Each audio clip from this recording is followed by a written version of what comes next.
Okay, bismillahirrahmanirrahim. Alhamdulillah, nahmaduhu wa nasta'in wa nastaghfiruh wa na'udzu billahi min shururi anfusina wa min sayyiati a'malina. Man yahdihillahu fala mudilla lahu wa man yudlil fala hadiyalah. Asyhadu an la ilaha illallah wahdahu la syarikalah wa asyhadu anna Muhammad abduhu wa rasuluh. Allahumma salli wa sallim ala Muhammadin wa ala alihi wa sahbihi ajma'in. Amma ba'. Okay, bismillahirrahmanirrahim. Assalamualaikum warahmatullahi wabarakatuh. Okay, pada hari ini insya-Allah kita akan tengok tajuk baru kita. Okay, di bawah tajuk Hadanah. Okay, di bawah tajuk Hadanah. Hadanah ni maksud dia penjagaan, okay, ataupun pengasuhan anak-anak setelah perceraian antara suami dan isteri. Okey.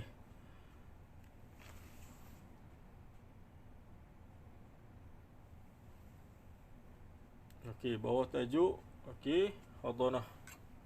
Okey.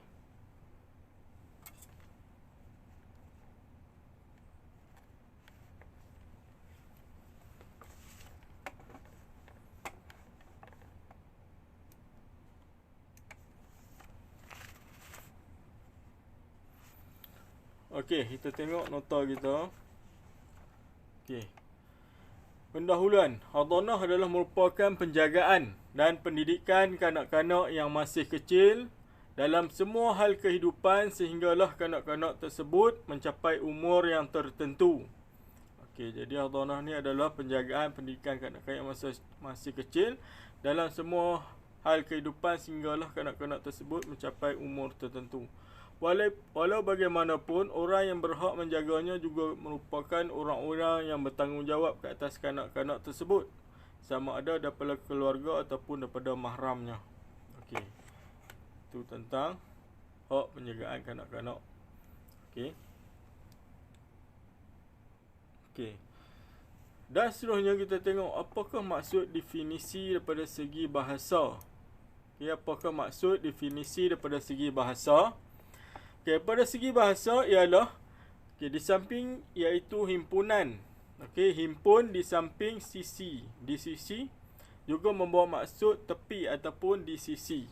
Okey, Hadanah ni maksud dia daripada segi bahasa ialah himpun di sisi, di samping. Okey, juga membawa maksud tepi ataupun di sisi.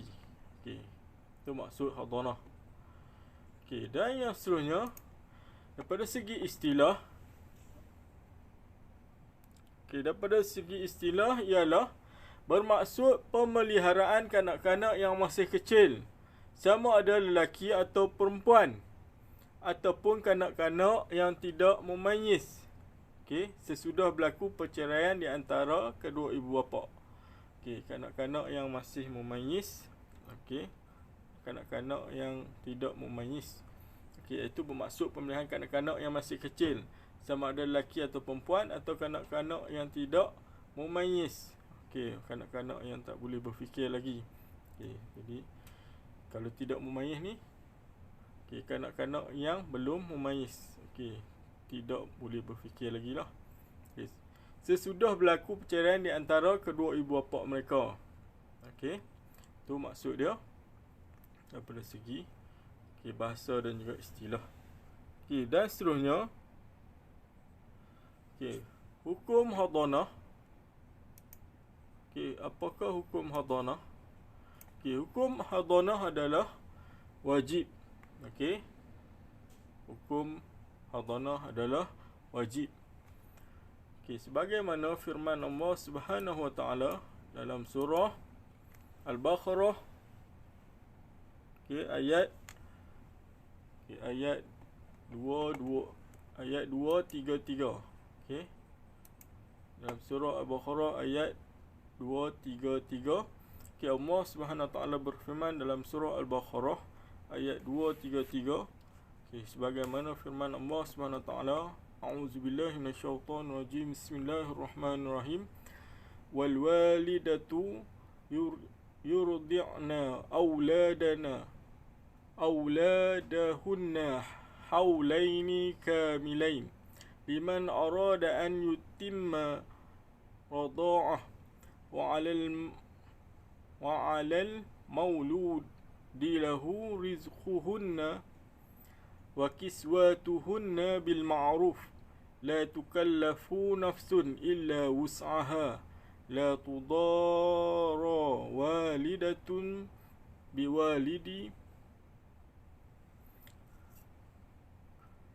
بوالدها ولا مولود له بولده وعلى الوارث مثل ذلك فإن أراد فصالا عن تراض منهما وتشاور فلا جناح عليهما وإن أردتم أن تسترضعوا أولادكم فلا جناح عليكم إذا سلمتم ما آتيتم بالمعروف واتقوا الله واعلموا أن الله بما تعملون بصير. Sadaqallahul azim. Dalam surah Al-Baqarah ini, Allah SWT telah memberitahu kepada kita, dan ibu-ibu hendaklah menyusukan anak-anaknya selama 2 tahun genap, iaitu bagi yang ingin menyempurnakan penyusuan. Dan kewajipan bapa ialah memberi makan dan pakaian kepada ibu dengan cara ma'ruf.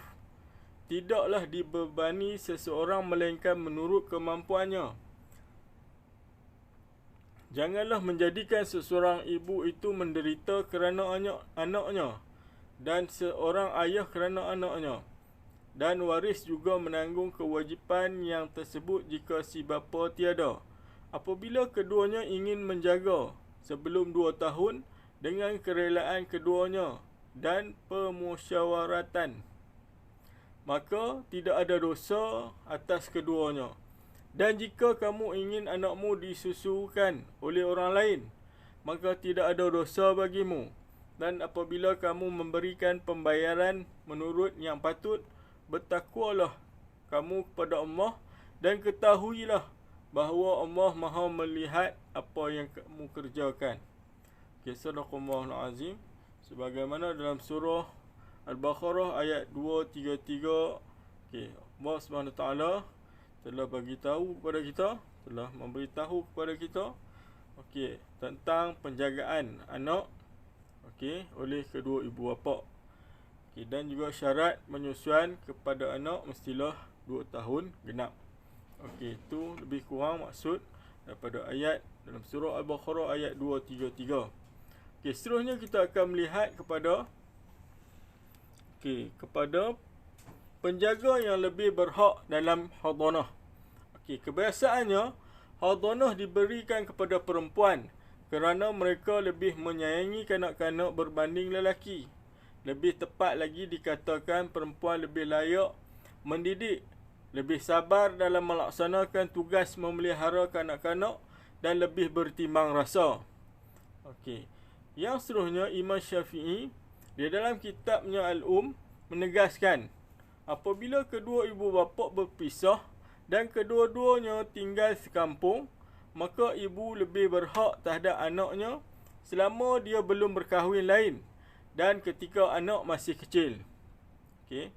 Dan yang seterusnya, yang ketiga, sekiranya anak mencapai umur 7 tahun ataupun 8 tahun dan dia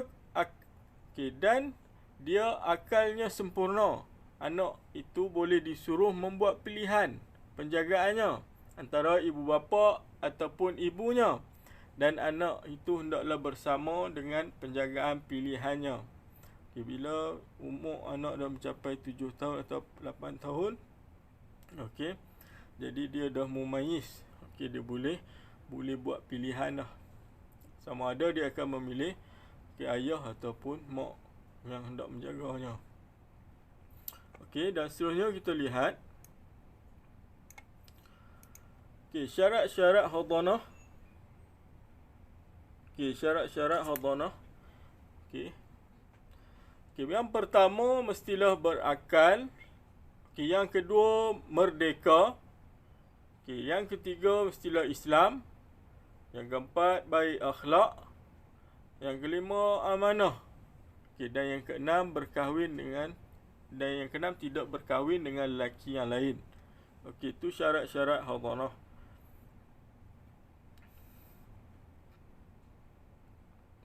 Okey, jadi kalau kita lihat, okey, yang berakal di sini yang pertama ialah orang yang tidak gila. Okey, layak. Okey. Okey, layaklah dia jadi penjaga. Kalau gila, okey, dikira tidak berakal. Okey, jadi susahlah. Okey, hilanglah dia punya syarat-syarat kelayakan untuk menjaga anak. Okey, yang kedua merdeka. Okey, merdeka iaitu perempuan yang masih hamba tidak layak menjadi hadhinah. Okey, maksud dia perempuan yang berhak untuk menjaga anak. Kerana hamba bertanggungjawab sepenuhnya terhadap tuannya. Okey, jadi hadhinah ni hanya kepada perempuan yang merdeka. Okey, yang seterusnya Islam. Okey, orang-orang yang bukan Islam, yakni orang-orang kafir, sama sekali tidak layak menjadi hadhinah kecuali dikhawatiri akan merosakkan akidah anak tersebut. Okey. Dan yang keempat, baik akhlak di sini adalah orang yang buruk akhlak atau rosak akhlaknya tidak layak menjadi hadhinah. Jadi seseorang ibu itu mestilah berakhlak yang mulia. Okey, yang kelima amanah. Okey, amanah di sini iaitu orang yang mempunyai sikap khianat terhadap amanah yang diberikan, maka tidak layak menjadi hadhinah. Hadhinah perlulah tinggal di tempat di mana kanak-kanak itu dipelihara. Oleh itu ia akan memudahkan mereka menjalankan urusan penjagaan. Jadi orang yang tak ada amanah tidak boleh menjadi hadhinah ataupun menjadi penjaga kepada kanak-kanak. Dan yang keempat, tidak berkahwin dengan lelaki lain. Sekiranya mana berlaku perkahwinan lain, maka hak hadhinah tu maka akan putuslah. Itu syarat-syarat hadhinah. Syarat-syarat hadan. Hadhanah. Yang seterusnya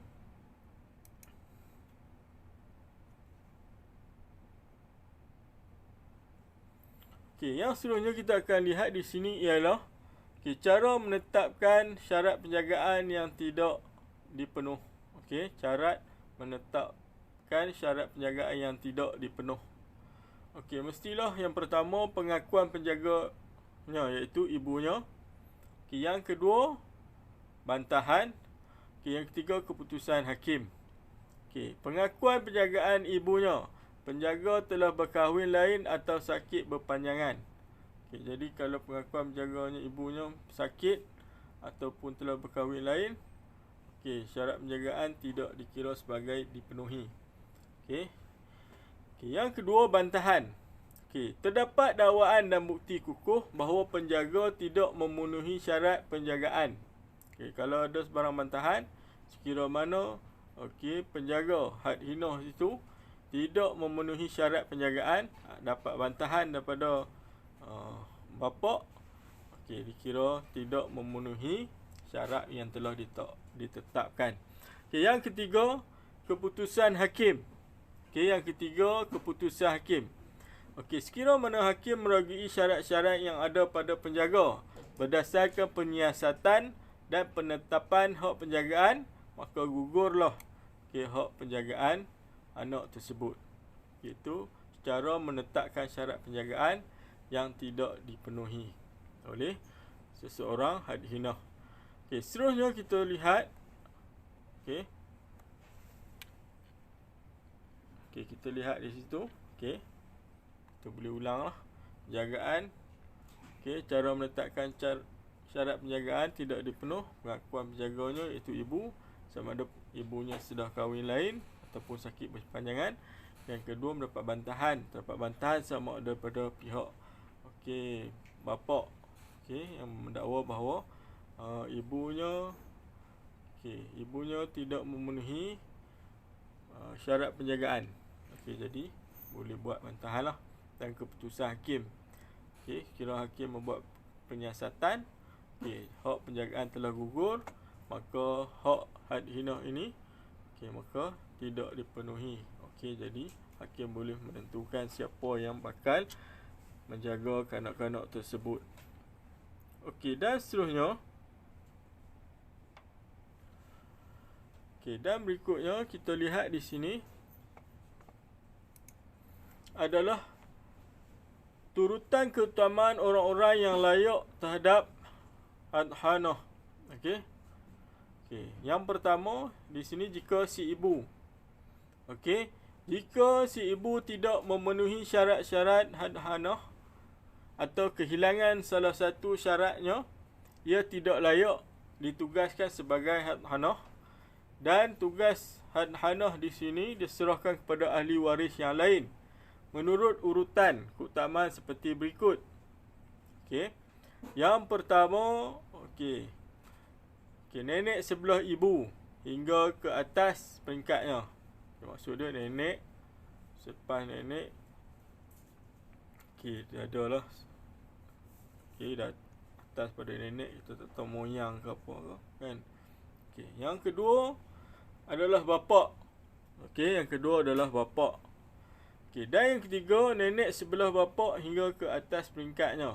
Samalah macam dah dapat kepada nenek sebelah ibu. Kalau tak mampu, ada masalah, kira mana tidak memenuhi syarat, akan dapat kepada bapa.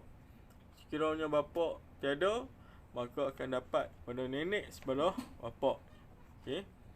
Yang seterusnya, kakak ataupun adik perempuan sebelah ibu, seibu sebapa. Kakak ataupun adik perempuan seibu sebapa. Adik-beradik lah kepada bapa tu ataupun sebelah ibunya. Kakak atau adik perempuan seibu. Kakak ataupun adik perempuan sebapa. Anak perempuan dari kakak ataupun adik perempuan sebelah bapa, seibu sebapa. Yang ke-8, anak perempuan dari kakak atau adik seibu. Yang ke-9, anak perempuan dari kakak ataupun adik perempuan sebapa. Dan yang ke-10, ibu saudara seibu sebelah ibu. Ibu saudara sebelah ibu. Dan yang ke-11, ibu saudara sebelah bapa. Dan yang ke-12, waris lelaki yang boleh menjadi warisnya, sebagai asabah. Jadi waris lelaki yang boleh menjadi warisnya sebagai asabah. Dan yang seterusnya kita lihat,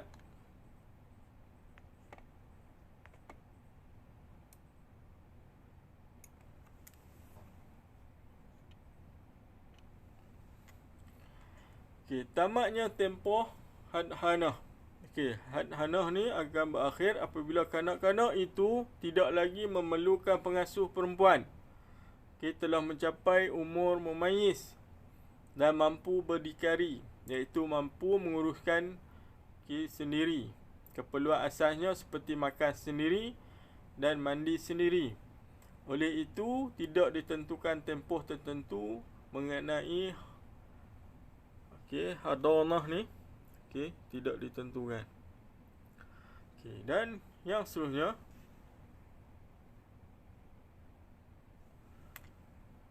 pelaksanaan perintah hadhanah, hadhanah, apabila sesuatu keputusan penjagaan diputuskan oleh hakim, maka surat keputusan tersebut hendaklah diberi kepada kedua belah pihak. Dengan ini, kedua-dua belah pihak hendaklah mematuhi segala perintah yang dikeluarkan. Pihak suami hendaklah menyerahkan anak kepada bekas isterinya dan pihak isteri mempunyai hak untuk menuntut penjagaan anak daripada pihak suami. Begitu juga sebaliknya. Pelaksanaan ini hendaklah berkuat kuasa bermula daripada tarikh yang ditetapkan di dalam surat keputusan mahkamah. Pelaksanaan perintah atau hadhanah ni mengikut keputusan daripada pihak hakim. Sekiranya mana pihak hakim telah menentukan hukum, maka kedua belah pihak mestilah akur dengan keputusan tersebut. Okey, dan seterusnya kita akan lihat kepada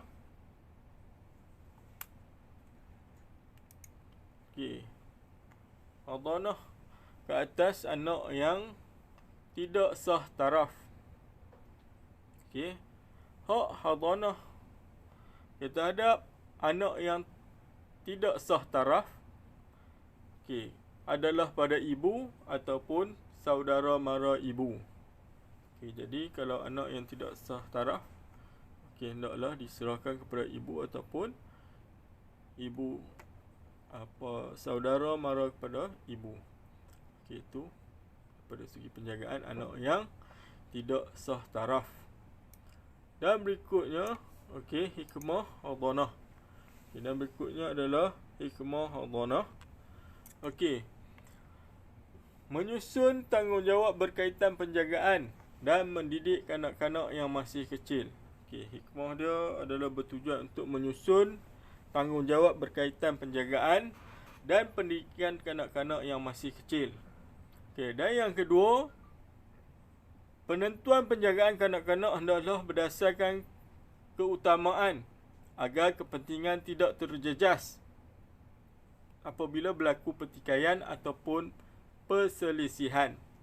Jadi penentuan penjagaan kanak-kanak hendaklah berdasarkan keutamaan agar kepentingan tidak terjejas apabila berlaku pertikaian di antara ibu bapa yang telah bercerai.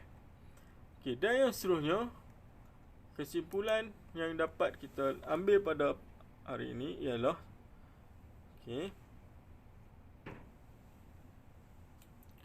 kesimpulan yang kita dapat ambil pada hari ini tentang hadanah, setelah kita meneliti tentang hadanah dan perkara yang berkaitan dengannya, dapatlah kita fahami bahawa tugas seseorang hadhinah ini bukanlah suatu tugas yang ringan, tetapi ia memerlukan kita memberi sepenuh perhatian dan tanggungjawab. Ini kerana kriteria dan syarat yang ditetapkan oleh Islam adalah bagi menjamin kemaslahatan dan masa depan anak-anak agar mereka tidak menjadi mangsa disebabkan perceraian di antara kedua ibu bapa. Jadi tamat sudah tajuk hadanah pada hari ini. InsyaAllah kita akan sambung tajuk berikutnya. Assalamualaikum warahmatullahi wabarakatuh.